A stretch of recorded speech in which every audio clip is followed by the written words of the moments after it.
Hey guys, this is KKS and अभी आप लोग देख रहे हैं केकेएस कंप्यूटर साइंस। और अभी हम लोग कर रहे हैं पाइथन प्रोग्रामिंग प्रैक्टिस क्वेश्चंस। चलिए देखते हैं हमारे पास सबसे पहला क्वेश्चन क्या है।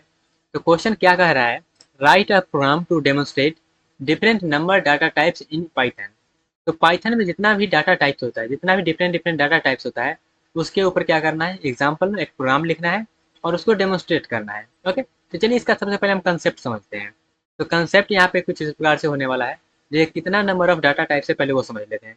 तो डाटा टाइप्स पाइथन में हमारे पास होता है, एक इंटीजर वाला होता है, उसके बाद एक फ्लोट होता है, उसके बाद मेरा एक कम्प्लेक्स के बाद मेरा बुलियन होता है। ठीक है, बुलियन डाटा टाइप होता है।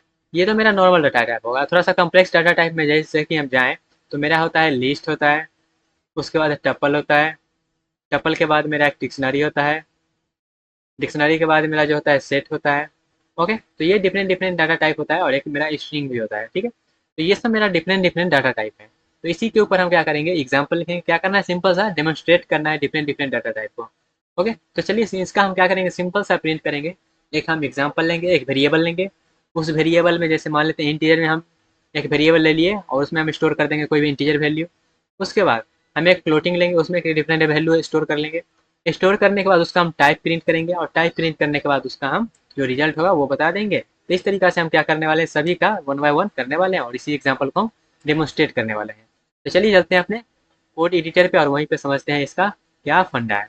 ओके गाइस, तो चलिए समझते हैं। सबसे पहला जो हमारे पास है, डिफरेंट डिफरेंट डाटा टाइप को कैसे पढ़ना है वो समझते हैं। तो यहाँ पे डाटा टाइप में देखिएगा, हमने ऑलरेडी इसका कंसेप्ट बता दिया है। क्या किए हैं, सबसे पहले हम एक इंटीजर वैल्यू लिए हैं। ठीक है, नम इंट करके हम वेरिएबल ले लिए हैं। वेरिएबल लेने के बाद उसमें हम 100 स्टोर कर दिए हैं। 100 को स्टोर करने के बाद हम क्या किए, सिंपल सा उसको प्रिंट कर दिए हैं और कुछ नहीं किए, सिंपल सा उस वैल्यू को प्रिंट कर दिए हैं। प्रिंट करने के बाद मेरे पास एक फंक्शन होता है, टाइप फंक्शन, जो कि बताता है जैसे ये इंटीजर टाइप का है तो हमको पता चलना चाहिए इंटीजर टाइप का है। तो टाइप फंक्शन होता है जो इस वेरिएबल के टाइप को बताता है। तो यहाँ पे हम क्या किए, उसके टाइप को प्रिंट कर दिए हैं ताकि हमको पता चल सके ये इंटीजर के लिए है, ये फ्लोट के लिए है। तो इसी तरीके से हम सेम किए हैं इंटीजर के लिए, उसका किए हैं फ्लोट के लिए, और उसके बाद हम किए हैं कम्प्लेक्स के लिए, और कम्प्लेक्स के बाद हम गए हैं बुलियन के लिए गए हैं। बुलियन में ट्रू और फॉल्स होता है तो ट्रू और फॉल्स के लिए गए हैं। उसके बाद स्ट्रिंग में गए हैं तो स्ट्रिंग में हम स्ट्रिंग को यहाँ पे सप्लाई कर दिया, उसको प्रिंट कर दे रहे हैं। सेम हम लिस्ट में गए हैं और लिस्ट वगैरह क्या होता है ये सब ऑलरेडी हम डिस्कस कर चुके हैं। तो यहाँ पे बस हम एग्जाम्पल देख रहे हैं।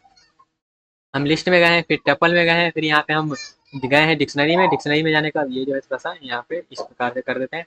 डिक्शनरी में गए हैं, डिक्शनरी में जाने का हम सेट में गए हैं और इस तरह से हम क्या किए हैं, वैल्यू को प्रिंट कर लिए हैं। ओके, तो आई होप आपको क्लियर हुआ होगा ये किस प्रकार से हम यहाँ पे वैल्यू को प्रिंट कर रहे हैं और कैसे यहाँ पे वैल्यू को हम टाइप के जरिए देख रहे हैं। ओके, तो चलिए यहाँ पे हम इसको करते हैं रन और इसका आउटपुट एनालाइज करते हैं गाइस। तो इसका आउटपुट देख लीजिएगा, आउटपुट यहाँ पे इस प्रकार से आ रहा है। तो थोड़ा सा आउटपुट को आप समझ लेते हैं। तो यहाँ पे सबसे पहले इंटीजर है, तो इंटीजर के लिए चले तो इंटीजर में देखिएगा हम सबसे पहले सप्लाई किए हैं 100, तो 100 आ गया, उसका वैल्यू प्रिंट हो गया। और उसके बाद इसका टाइप बता रहा है, क्या इसका टाइप देखेगा, इंटीजर क्लास का ये टाइप है। ओके, सेम उसी प्रकार से फ्लोट का है, कम्प्लेक्स का है, बुलियन का है, स्ट्रिंग का है, और इसके बाद लिस्ट है, टपल है, डिक्शनरी है, सेट है। और अगर आप थोड़ा सा बात करें, अगर एग्जाम में आता है तो इस प्रकार से हमको पूरा लिखना पड़ेगा। लिखना देखिएगा वो कितना डिफिकल्ट नहीं है, बस एक ही चीज़ है, उसी को हम बार बार अलग अलग डाटा टाइप के लिए क्या किए हैं, लिखे हैं। तो सिर्फ जो इसमें कंसेप्ट है वो सिर्फ कंसेप्ट ये है कि हम वेरिएबल डिक्लेयर कैसे करते हैं, उसको प्रिंट कैसे करते हैं और उसके टाइप को कैसे प्रिंट करते हैं। यही तीन चीज़ यहाँ पे कंसेप्ट है और छोटा छोटा कंसेप्ट ही है। उसके बाद सेम चीज़ को हम मल्टीपल डाटा टाइप्स के लिए रिपीट किए हैं और इसमें कोई रॉकेट साइंस नहीं है, सिंपल सा है। तो अगर एग्जाम में इस प्रकार से आता है जो डिफरेंट डिफरेंट डाटा टाइप को क्या करना है, डेमोन्स्ट्रेट करना है एग्जाम्पल के जरिए, तो आपको पूरा लिखना पड़ेगा। अगर पूरा नहीं लिखना चाहते हैं तो एटलीस्ट आप जो है इंटीजर के लिए, फ्लोटिंग के लिए, कम्प्लेक्स के लिए, बुलियन के लिए, इतना के लिए ज़रूर लिख लें। ओके, मिनिमम इतना है। और जब आप अच्छे से करिएगा तो पूरा आप लिख दीजिए, उतना डिफिकल्ट है भी नहीं तो पूरा लिख सकते हैं। ओके गाइस, तो ये रहा एग्जाम्पल हमारा, ये जो कंसर्न था इसके रिलेटेड क्या था, write a program to demonstrate different number of data types in Python. तो आई होप आपको समझ में आया होगा किस प्रकार से आप लिखना है और कैसे उसको डेमोन्स्ट्रेट करना है। और ये तो हम सिर्फ इंटीरियर के लिए यहाँ पे आपको पीडीएफ में मिला जाएगा, खुल जाएगा पूरा। और जब भी आप एग्जाम में आप लिखते हैं कोड तो उसका आउटपुट भी जरूर लिख दीजिए। जैसे यहाँ पे हम कोना में क्या किए, इसका आउटपुट भी यहाँ पे चिपका दिए हैं इसी प्रकार से। ओके, मिलते हैं गाइस अपने अगले क्वेश्चन के साथ।